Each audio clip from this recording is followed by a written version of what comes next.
راہے زندگی، راہے زندگی، راہے زندگی، راہے زندگی، راہے زندگی، راہے زندگی۔ زندگی کے نشیب و فراز میں محبت کے احساس سے تازہ دم ہونے کے لیے پروگرام سنیے راہ زندگی۔ ہوا کے دوش پہ آپ سب کی سماعتوں کی نظر، جاشوا کا سلام۔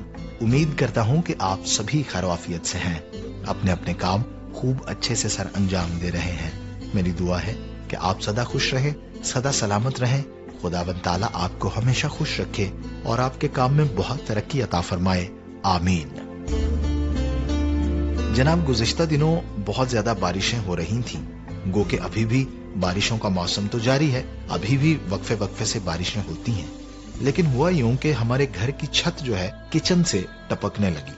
میری والدہ نے کہا کہ ذرا دیکھو، چیک کر کے آؤ۔ اب جب میں چھت پر گیا بارش کے دوران تو میں نے دیکھا کہ جہاں سے پانی باہر نکلتا ہے، یعنی پرنالا ہم جسے کہتے ہیں، اس کے آگے سیمنٹ کا بہت زیادہ کچرا آیا ہوا ہے۔ میں نے اسے پیچھے کیا، چھت کو باقاعدہ صاف کیا، اس کے بعد پھر درمیان میں بھی اسی طرح سے کچھ مٹی وغیرہ پڑی ہوئی تھی جہاں پر پانی رک رہا تھا۔ جیسے ہی میں نے وہ ساری رکاوٹیں دور کی، پانی کا رستہ ٹھیک ہوا اور نیچے سے چھت جو ہے وہ ٹپکنا بند ہو گئی۔ بالکل اسی طرح سے پھر میں نے باقی جو چھتیں ہیں ان پر بھی ایسے ہی میں نے جا کر کام کیا، اور اس کے بعد سارا پانی ٹھیک سے نکلنا شروع ہو گیا اور چھتیں محفوظ ہو گئی۔ اس کے بعد جو دوسرا چکر تھا وہ میں نے سارے گھر کی دیواروں کے پاس لگایا۔ یہ کچھ احتیاطی تدابیر ہیں جو ہمارے بزرگ ہمیں بتایا کرتے تھے۔ مستقبل میں تو یہ چیزیں ختم ہوتی جا رہی ہیں، چونکہ نوجوان نسل جو ہے وہ اب ان باتوں کو ماننے کو تیار نہیں ہوتی، لیکن خدا کی شکر گزاری کرتے ہیں کہ ابھی بھی جو بزرگ ہیں وہ نصیحت کرتے ہیں اور بتاتے ہیں کہ کس طرح سے ہمیں احتیاط برتنی ہے۔ تو جناب، اس بارش کے موسم میں بہت زیادہ احتیاط کریں، ہر لحاظ سے اپنی چھتوں کا خاص خیال رکھیں۔ جب موسم ٹھیک ہے تو ضرور چکر لگائیے، اپنی چھتوں کو دیکھیے، اگر کسی وجہ سے پانی کا بہاؤ وہ رکا ہوا ہے تو ضرور آپ اس رکاوٹ کو دور کیجیے۔ بالکل اسی طرح سے جیسے ہماری چھت پر غیر ضروری چیزیں ہیں جن کو نکالنا بہت ضروری ہے، بالکل اسی طرح سے ہماری زندگی میں بھی بہت سی غیر ضروری چیزیں ہیں جن کا خاتمہ ہونا بہت ضروری ہے تاکہ ہم ترقی کر سکیں، اور وہ رکاوٹیں دور ہوتی ہیں خدا کے زندگی بخش لا تبدیل کلام پاک سے۔ آئیے مل کر سنتے ہیں۔ اے خداوند، میری دعا سن، میری التجا پہ کان لگا، اپنی وفاداری و صداقت میں مجھے جواب دے، اور اپنے بندے کو عدالت میں نہ لا، کیونکہ تیری نظر میں کوئی آدمی راست باز نہیں ٹھہر سکتا، اس لیے کہ دشمن نے میری جان کو ستایا ہے، اس نے میری زندگی کو خاک میں ملا دیا، اور مجھے اندھیری جگہوں میں ان کی مانند بسایا ہے جن کو مرے مدت ہو گئی ہو۔ اسی سبب سے مجھ میں میری جان نڈھال ہے اور میرا دل مجھ میں بیکل ہے۔ میں گزشتہ زمانوں کو یاد کرتا ہوں، میں تیرے سب کاموں پہ غور کرتا ہوں اور تیری دستکاری پہ دھیان کرتا ہوں۔ میں اپنا ہاتھ تیری طرف پھیلاتا ہوں۔ سن رہے تھے تلاوت کلام پاک۔ خدا کی شکر گزاری کرتے ہیں، ہم ترقی کرنا چاہتے ہیں، ہم آگے بڑھنا چاہتے ہیں، اپنی زندگی کو خوبصورت اور اچھا بنانا چاہتے ہیں، تو اس کے لیے خدا نے ہمیں اپنا کلام دیا ہے۔ ہم اسے پڑھیں، اس پر عمل کریں اور یوں ہم ترقی کریں۔ اسی کے ساتھ اب میں شامل کروں گا آپ کی طرف سے بھیجے گئے میسیجز اور خطوط۔ علی رضا صاحب کا میسج آیا ہے، بہاول نگر سے جناب کا تعلق ہے۔ لکھتے ہیں، پروگرام باجی عظما یونس صاحبہ کی آواز میں سنا، بہت اچھا لگا۔ آغاز دعا سے کیا گیا، پھر پروگرام میں فیصل آباد کا واقعہ شامل کیا گیا، اور اسی طرح سے تلاوت کلام پاک اور پھر حمدیہ گیت بھی سن کر بہت اچھا لگا، برکت ملی، راحت ملی اور سکون ملا۔ پھر آپ یہ بھی لکھتے ہیں کہ لسنرز کے خطوط اور میسیجز شامل تھے، سن کر بہت اچھا لگا۔ اور ندیم صاحب کے بارے آپ کہہ رہے ہیں کہ جی جو انہوں نے انتخاب کیا اس گیت کا، خدا ہم کو ایسی خدائی نہ دے، یہ سن کر بہت اچھا لگا، مزہ آ گیا جناب۔ تمام پروگرام بہت اچھا تھا، پوری ٹیم کو میری طرف سے پیار بھرا سلام۔ شکریہ پیارے بھائی علی رضا۔ امجد محمود زخمی صاحب، آہا ہا ہا، کیا بات ہے، نام پڑھتے ہی آہیں بھرنے کو دل کرتا ہے۔ بڑا زبردست اور منفرد سا نام جناب آپ کا۔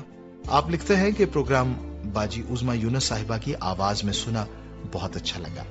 پروگرام میں بڑی سوچ و بچار والی باتیں کی گئیں، بچوں کی تربیت کے لیے ماحول فراہم کرنے کے بارے میں بات کی گئی، سن کر بہت اچھا لگا۔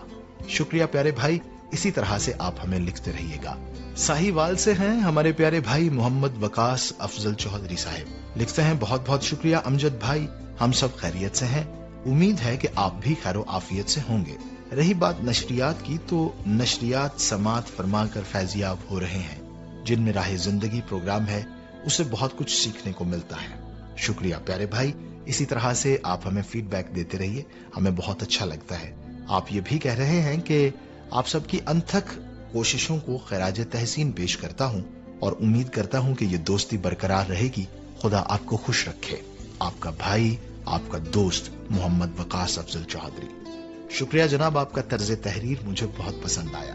اسی طرح سے فیس بک پر ہمیں فیڈ بیک دیا گیا، جن دوستوں نے پروگرام کو لائک کیا ان کے نام ہیں ساجد الیاس انصاری صاحب، رانا عبدالستار ناز، عباس جٹ، میاں محمود احمد آرائی، میاں خان وٹو، عامر پھول بھائی، حاجی خالد محمود، امجد مغل، محمد جاوید، رائے ولایت ساکی۔ سبھی دوست آپ کو سلام اور بہت سی نیک دعائیں پیش کر رہے ہیں۔ شکریہ جی، آپ نے ہمیں لائک کیا، آپ ہمیں کمنٹس بھی کرتے ہیں، ہم سبھی دوستوں کا دل کی اتھا گہرائیوں سے شکریہ ادا کرتے ہیں۔ یہ تھے آپ کی طرف سے بھیجے گئے میسیجز اور خطوط۔ گزارش کروں گا کہ اسی طرح سے آپ ہمیں لکھتے رہیے۔ خط لکھ کر بھیجنے کے لیے پروگرام کا پتہ ہے پروگرام راہ زندگی، پی او باکس نمبر 117 یعنی 117 فیصل آباد پاکستان۔ کال یا میسج کرنے کے لیے ہمارا نمبر ہے 0316 74 77 655 یعنی 0316 74 77 655۔ PCRM فیصل آباد کے نام سے ہماری فیس بک آئی ڈی ہے اور پاکستان کرسچن ریکارڈنگ منسٹریز کے نام سے ہمارا یوٹیوب چینل ہے۔ امید ہے کہ آپ ہمیں اسی طرح سے فیڈ بیک بھیجتے رہیں گے۔ فی الحال پروگرام میں آگے بڑھیں گے، سنیں گے سلسلہ قدرت کے کرشمے۔ ہماری زمین قدرت کا ایک عظیم شاہکار ہے جو نہ صرف زندگی سے بھرپور ہے بلکہ ہماری ضرورتوں کے مطابق انتہائی سازگار ماحول بھی رکھتی ہے، اور یہی چیز ہماری زمین کو دیگر سیاروں سے خاص بناتی ہے۔ لیکن ہم دیکھتے ہیں کہ وقتاً فوقتاً آندیاں، طوفان اور زلزلے ہماری زمین پر آتے رہتے ہیں جو انسانوں کی تباہی و بربادی کا باعث بنتے ہیں۔ تو سامعین، آج ہم بات کریں گے زلزلے کے بارے میں۔ کیا یہ صرف تباہی لانے کا ہی باعث بنتے ہیں یا اس میں قدرت کے کچھ اور راز بھی پوشیدہ ہیں؟ 28 جولائی 1976 کو تانگشان میں 7.5 کی شدت سے آنے والا زلزلہ، جسے دنیا مہلک ترین زلزلے کے طور پر یاد کرتی ہے، اس زلزلے نے بیجنگ سے تقریباً 68 میل کے فاصلے پر مشرق میں واقع ایک کوئلے کی کان اور صنعتی شہر تانگشان کو تباہ کر کے رکھ دیا۔ اس زلزلے میں ہونے والی اموات کی شرح سب سے زیادہ ہے، جبکہ سرکاری طور پر ہلاکتوں کی تعداد 2,42,000 بتائی جاتی ہے، لیکن اس کے برعکس کہا جاتا ہے کہ کل تعداد 6,55,000 تھی اور شدید زخمی ہونے والوں کی تعداد 7 لاکھ ریکارڈ کی گئی۔ پورے علاقے میں موجود املاک کو بڑے پیمانے پر نقصان پہنچا، یہاں تک کہ یہ زلزلہ بیجنگ تک پہنچ گیا، اور زیادہ تر ہلاکتیں چنائی والے گھروں کے گرنے سے ہوئیں۔ لوگ سو رہے تھے کہ اس ہولناک آفت نے منظر ہی بدل کر رکھ دیا۔ میٹھی نیند سونے والے لوگ موت کی نیند سو گئے۔ زلزلوں کے رد عمل نے ہمیشہ ہماری زندگی کو موت کی ویرانی سے دوچار کیا ہے، جس میں حسرتوں اور چاہتوں سے بنائے گئے گھر ملبے کا ڈھیر بن کر رہ جاتے ہیں، کہہ کے چیخو پکار میں بدل جاتے ہیں، اور کاروبار زندگی بھی مفلوج ہو کر رہ جاتا ہے۔ سامعین، ہم 8 اکتوبر 2005 کے دن کے زلزلے کے سبب سے وطن عزیز میں ہونے والی ہولناکیوں کو کیسے بھول سکتے ہیں کہ کیسے پاکستان کے شمال مغربی علاقوں میں آنے والے زلزلوں نے شدید نقصان کیا، بلکہ بھارت اور افغانستان کے علاقوں کو بھی شدید متاثر کیا۔ پاکستان میں کشمیر سمیت دیگر علاقوں میں 79,000 افراد ہلاک ہو گئے اور 32,000 سے زائد عمارتیں گر گئیں۔ لوگ بڑی تعداد میں بے گھر ہو گئے اور بتھیروں نے اپنوں کو کھو دیا۔ زلزلے کی تباہ کاریوں نے افغانستان میں بھی بے شمار ہلاکتیں کی، جنہیں ہمارے ہاں ہونے والی ہلاکتوں میں شامل نہیں کیا گیا۔ یہ بات بھی درست ہے کہ گزشتہ کئی دہائیوں سے انسانی عقل نے کیا کچھ دریافت نہیں کیا، بلکہ سائنس نے تو زندگی کے ہر شعبے میں بے شمار ترقی کی ہے، جس میں بہت ساری سہولیات متعارف کروائی گئی ہیں۔ یوں زلزلے کے بدترین خطرات سے بچاؤ اور پیشگوئی کی اشد ضرورت کو محسوس کیا گیا ہے۔ 1960 سے تو اس سلسلے میں باقاعدہ کام بھی شروع کیا گیا ہے، جس کا مقصد جامع معلومات فراہم کرنا ہے تاکہ انسانی جانوں کے ضیاع کی روک تھام ہو سکے اور ممکنہ حد تک لوگوں سمیت املاک کو پہلے ہی ریسکیو کر لیا جائے تاکہ آئندہ ہونے والی کسی بھی بڑی تباہی سے بچا جا سکے اور اس کے ساتھ ساتھ لوگ محفوظ مقامات پر منتقل ہو سکیں۔ سیسمک مانیٹرنگ اسٹیشنوں کا عالمی نیٹ ورک بھی اسی سلسلے ہی کی کڑی ہے تاکہ ٹیکنالوجی کا استعمال کرتے ہوئے معیار زندگی کو بہتر بنایا جا سکے۔ تو جہاں پر ہم نے زلزلے کی تباہ کاریوں کے بارے میں جانا ہے، وہیں زلزلے میں قدرت کے بے شمار راز بھی پوشیدہ ہیں، کیونکہ خدا نے کسی چیز کو بے فائدہ، غیر فطری یا حادثاتی طور پر پیدا نہیں کیا، بلکہ ہر چیز انسان کی بھلائی اور فلاح و بہبود کے لیے ہی تخلیق کی ہے، تاکہ انسان اس کی کرشماتی بخششوں سے لطف اندوز ہو سکے اور اپنی بقا کو قائم رکھ سکے۔ سامعین، یہی زلزلہ جو تباہ کاری کا باعث بنتا ہے، یہ ہماری زمین کو سطح سمندر سے بلند کرتا ہے، پودوں اور مختلف اقسام کے درختوں کو پھلنے پھولنے میں مدد کرتا ہے۔ یہ سطح زمین کو نرم کرتا ہے، جس سے زمین زرخیز اور قابل کاشت بن جاتی ہے۔ ہماری زمین کی تشکیل اور خوبصورتی بھی کسی حد تک زلزلوں ہی کی مرہون منت ہے، کیونکہ زلزلوں سے زمین کی بیرونی ساخت بنتی ہے۔ زلزلوں سے بننے والے شگافوں سے قدرتی ڈیم بنتے ہیں، نہروں اور وادیوں کی بناوٹ اور بہاؤ میں بھی مدد ملتی ہے۔ ان کی وجہ سے معدنیات نکالنے میں بھی آسانی میسر آتی ہے۔ زلزلوں کے سبب سے جو دراڑیں پیدا ہو جاتی ہیں، ان سے سونے، چاندی اور پلاٹینم جیسی قیمتی دھاتوں کے حصول کو یقینی بنایا جاتا ہے، معدنی وسائل تک رسائی ہوتی ہے، پہاڑ اور ساحلی سلسلے بھی تخلیق پاتے ہیں، اور اس کے ساتھ ساتھ زلزلوں کے سبب سے سیاروں کے توازن میں بھی اہم معلومات حاصل ہوتی ہے۔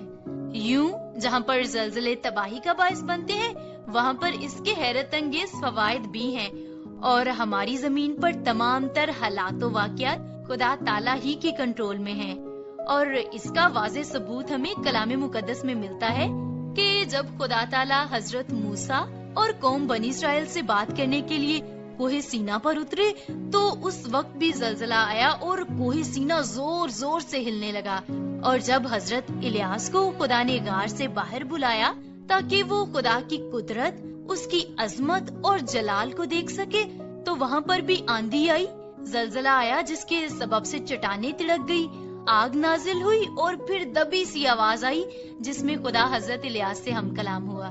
یعنی کہ خواہ زمین ہو، خواہ آسمان یا زمین کے نیچے کی چیزیں، ان سب پر خدا تعالیٰ ہی کا اختیار ہے، اور خدا کی اس عظمت سے حیران ہو کر انسان اس کے سامنے سر بسجود ہو جاتا ہے۔ سلسلہ قدرت کے کرشمے سنا، جس طرح سے میں بات کر رہا تھا پروگرام کے آغاز میں کہ بارش کے موسم میں ہمیں بہت زیادہ احتیاط کرنی ہے۔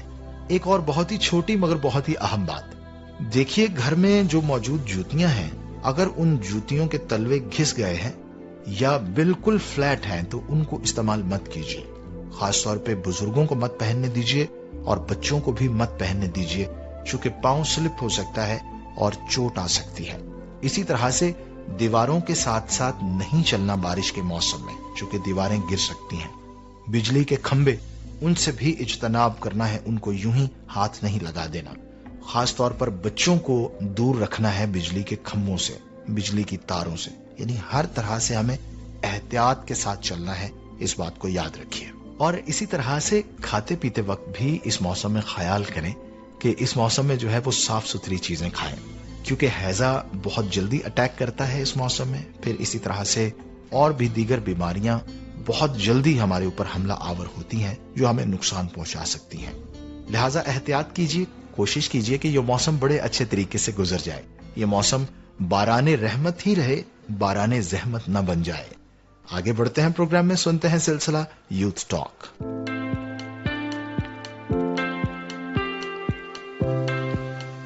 یوتھ ٹاک ایک اور ایپیسوڈ کے ساتھ ہم آپ کی خدمت میں حاضر ہیں. میں ہوں آپ کا میزبان آکاش, اور آج بھی میرے ساتھ موجود ہیں نوشین اینڈ شزرا. لاسٹ پروگرام میں زیادہ تر ہم نے موبائل فون کے فوائد پر بات کی تھی. تو موبائل فون کے جہاں پہ بہت سارے فوائد ہیں وہاں پہ کچھ نقصانات بھی ہیں. تو نوشین, آپ کا کیا خیال ہے؟ ابھی اگر ہم لوگ دیکھ لیں تو ابھی بھی موبائل کا جو پہلا ایک, میں اگر اس کا نیگیٹو امپیکٹ شو کروں تو وہ ہے ہماری اپنی ہی فیملی سے دوری. جب ہماری سمز بند ہو جاتی, نیٹ بند ہو جاتا ہے, پھر ہمیں پتا چلتا ہے ہمارے گھر میں امی بھی ہیں, ہمارے گھر میں ہمارے ابو بھی ہیں, پھر ہم ان سے بات چیت کرتے ہیں. اور ایک ویڈیو میری نظر سے گزری, اس میں تھا کہ ایک بیٹا ہے تو وہ ہر ٹائم اپنے موبائل کے ساتھ نا کنیکٹ رہتا تھا. اس کی مدر اس سے بات کرتی تھی کہ آج کیسا دن گزرا آفس میں, لیکن وہ بس موبائل میں ہر ٹائم گم, اور اس کو نہیں پتا ہے کہ ماں کیا پوچھ رہی ہے. تو کچھ ٹائم کے بعد اس کی مدر کی ڈیتھ ہو جاتی ہے. تب اسے ضرورت پیش آتی ہے کہ میری ماں مجھے اتنے کوسچنز کرتی تھی اور اب میں گھر آتا ہوں تو کوئی مجھے پوچھتا نہیں ہے. تو شاید ہم لوگوں نے اپنے آپ کو, اپنی پرسنالٹیز کو, جو بڑا ڈس ایڈوانٹیج ہے وہ موبائل فونز میں کھو دیا ہے. اور ہم یہ دیکھتے ہیں کہ جب کبھی جو ہے وہ نیٹ ورک بند ہوتا ہے یا سم بند ہوتی ہے, نیٹ نہیں آ رہا ہوتا, تو لوگ بے چین دکھائی دیتے ہیں. شزرا, آپ تو ڈاکٹر ہیں, آپ تھوڑا سا اس پہ روشنی ڈالیں. بالکل ایسا ہی ہے. یہ آج کل یوتھ میں ایڈکشن کا بہت بڑا سورس ہے. اگر ہم دیکھیں تو یوتھ کوئی ہے ہی نہیں ایسی جو سروائیو کر سکتی ہے. ہم different social media platforms use کرتے ہیں, جس میں اسنیپ چیٹ ہے, انسٹاگرام ہے, فیس بک ہے, موڈ آف کمیونیکیشنز ہیں, بٹ ان کے ساتھ ہم لوگ بہت زیادہ ایڈکٹڈ ہو گئے ہیں. جس طرح اگر ہم اسنیپ چیٹ کی بات کرتے ہیں تو اس میں اسٹریکس کا سسٹم ہے. سو کوئی بھی کام کر رہے ہیں, ہم لوگوں کی عادت بن چکی ہے یہ کہ ہم لوگوں نے پکچر کلک کرنی ہے اور سب کو بھیج دینی ہے. اس کے علاوہ انسٹاگرام پر ریلز دیکھنے کی ایڈکشن جو ہے وہ یوتھ میں اتنی زیادہ آ گئی ہے کہ ہم لوگ تھوڑا سا اسکرول کرتے ہیں تو آورز اس میں ایسے ہی گزر جاتے ہیں, جس کی وجہ سے ٹائم مینجمنٹ جو بہت زیادہ ڈسٹرب ہو رہی ہے. ہاں, اور انسان کو بھول ہی جاتا ہے کہ میں نے کیا کرنے کے لیے فون پکڑا تھا. بعض اوقات کسی کو کال کرنے کے لیے فون پکڑتے ہیں, لیکن پھر ہم ایک ریلز میں اور سوشل میڈیا میں جو ہے اتنے زیادہ گم ہو جاتے ہیں کہ ہمارا کافی ٹائم ویسٹ ہو جاتا ہے. اور ہم ڈفرینٹ ٹائپ کا کانٹینٹ دیکھتے ہیں, اور وہ کانٹینٹ جو ہے وہ بالکل ڈفرینٹ اس کے ٹاپکس ہوتے ہیں, ان کے ایمز, ان کے پرپسز ڈفرینٹ ہوتے ہیں. تو وہ سب کچھ دیکھ کر ہمارے اندر بڑا چڑچڑاپن سا بھی آ جاتا ہے. اب تو یہ ہمارا حساب ہو گیا کہ جتنا زیادہ موبائل کو یوز کرتے جا رہے ہیں نا, ہم لوگ ڈپریشن کی طرف جاتے جا رہے ہیں, کیونکہ بات کرنے کو تو ہمارے پاس کچھ ہوتا نہیں ہے. ڈیفینیٹلی ہم نے جب اتنی زیادہ چیزوں کو چیک کرتے رہنا, ہر ٹائم دیکھتے رہنا ہے, تو کہیں نہ کہیں مائنڈ جو ہے وہ ڈسٹربنس کی طرف جا رہے ہیں. زیادہ تر جو اس ٹائم سوسائڈز ہو رہی ہیں اس کے پیچھے موبائل فون کی ریزنز ہیں. اس کے علاوہ اگر ہم لوگ اپنی ایجوکیشن کی بات کرتے ہیں, کیونکہ ایک بہت بڑا موڈ ہے موبائل فون, ہم لوگ موبائل فونز کو آن اصل میں پڑھنے کے لیے کرتے ہیں, لیکن ہم لوگ وہاں پہ اسکرولنگ سٹارٹ کر دیتے ہیں, جس میں ہم لوگ بہت زیادہ ٹائم ویسٹ کر دیتے ہیں, اور جب 2-3 گھنٹے گزار چکے ہوتے ہیں تو پھر یاد آتا ہے کہ ہم تو یہاں پہ پڑھنے کے لیے آئے تھے. تو میرا یہ خیال ہے کہ موبائل فون کے ڈس ایڈوانٹیجز جو ہیں اس کے ایڈوانٹیجز سے کافی زیادہ ہیں. اور اس بات سے بھی شزرا آپ ایگری کریں گی کہ موبائل فون پہ اسٹڈی کرنے سے ہم اپنی بک سے دور ہو گئے. Exactly. اور جتنا جتنا ہم کتابوں سے دور ہو رہے ہیں, ہم اپنی مورل ویلیوز کو بھی بھولتے جا رہے ہیں. اب اگر ہم اپنے بچوں کو ہی دیکھ لیتے ہیں تو آپ ان کو ڈانٹتے ہیں تو وہ اس کا مائنڈ کرتے ہیں. اگر ہم لوگ اپنے ٹائم پیریڈ کی بات کریں تو پیرنٹس ڈانٹ بھی دیتے تھے تو ہم اتنا اس کو لیتے نہیں تھے, لیکن اب بچے بہت کنسیڈر کرتے ہیں, انسلٹ فیل کرتے ہیں کہ آپ ہمیں ڈی گریڈ کر رہے ہیں. تو یہ سارا کچھ کتابوں سے دور ہونے کا ہی انجام ہے. میرا بیٹا بعض اوقات میرے ساتھ بات کرتا ہے تو مجھے لگتا ہی نہیں ہے کہ یہ بات کسی بچے نے کی ہے, ایسے لگ رہا ہوتا ہے کسی ایڈلٹ نے بات کی ہے.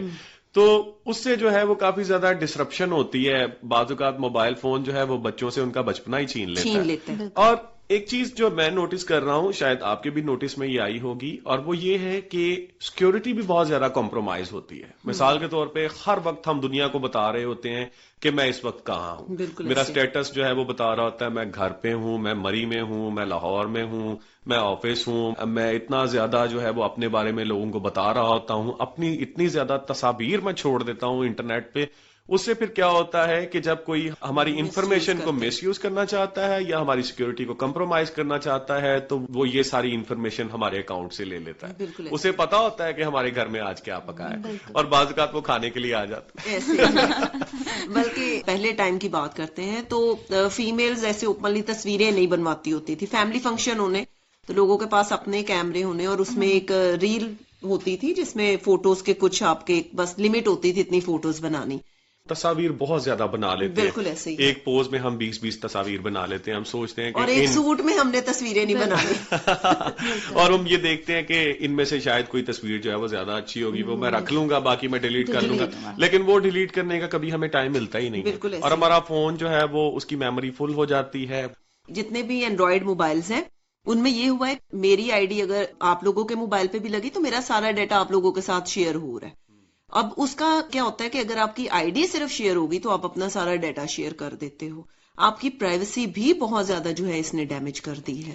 اس کے علاوہ اگر ہم لوگ اپلیکیشنز کی بات کرتے ہیں تو کافی زیادہ ایسی اپلیکیشنز ہیں جو ہم اپنے موبائل فونز میں یوز کر رہے ہیں جو کہ ہماری پرائیویسی کو ڈسٹرب کر رہے ہیں اور ہم اسے پڑھ کر اس پر ایگری بھی کرتے ہیں. لائک ہم اسنیپ چیٹ پہ ہیں, ہم انہیں ایکسیس دے رہے ہوتے ہیں کہ ہماری لوکیشن کیا ہے, ہم انہیں اپنی گیلری کی ایکسیس دے رہے ہوتے ہیں, سیم ایز ہم اپنی فیس بک کو ہر ایک اپنے موبائل فون کی ایکسیس دے رہے ہوتے ہیں, جس کی وجہ سے ہماری پرائیویسی پالیسیز جو ہیں وہ بہت زیادہ ڈسٹریکٹ ہو جاتی ہیں. بالکل. اچھا بھائی نوشین اور شزرا, میں نے تو اس سارے ڈسکشن سے میں نے تو یہی سیکھا ہے کہ کوئی بھی چیز ان اٹ سیلف بری نہیں ہے لیکن اس کا استعمال برا ہے. یہ ہم پہ ڈیپینڈ کرتا ہے کہ ہم اس کا استعمال کیسے کرتے ہیں, چاہے موبائل فونز ہے, کمپیوٹر ہے یا انٹرنیٹ ہے. سو ہمیں اس ٹیکنالوجی کا اچھا استعمال کرنا ہے تاکہ اسے اچھے سے یوز میں لائیں اور اسے کسی کے فائدے کے لیے, اپنے بھلے کے لیے, کمیونٹی کے بھلے کے لیے ان چیزوں کو استعمال کریں. سو بہت بہت شکریہ. تھینک یو سو مچ. امید ہے آج کا پروگرام آپ سبھی کو پسند آیا. ضرور اپنی رائے دیجیے گا, ہمیں فیڈ بیک دیجیے گا, ہم منتظر رہیں گے. اس سے پہلے کہ میں اجازت چاہوں, ہم مل کر دعا کریں گے. خدائے قادر مطلق تو ہم سب کو بڑی برکت عطا فرما. میں درخواست کرتا ہوں ہمارے سبھی لسنرز پر ہمیشہ اپنی رحمت کا بادل برسانا. آج کل موسم برسات ہے, اس میں بہت سی احتیاطی تدابیر کی ضرورت ہے. میں دعا کرتا ہوں ہمارے لسنرز, ان کے خاندان, ان کے بچے, ان کے بڑے بوڑھے, یہ سب کے سب محفوظ رہیں. تیرا نام عزت اور جلال پائے, یسوع مسیح کے نام سے, آمین. اپنا بہت خیال رکھیے گا. اجازت دیجیے اپنے ہوسٹ جوشوا کو. خدا حافظ.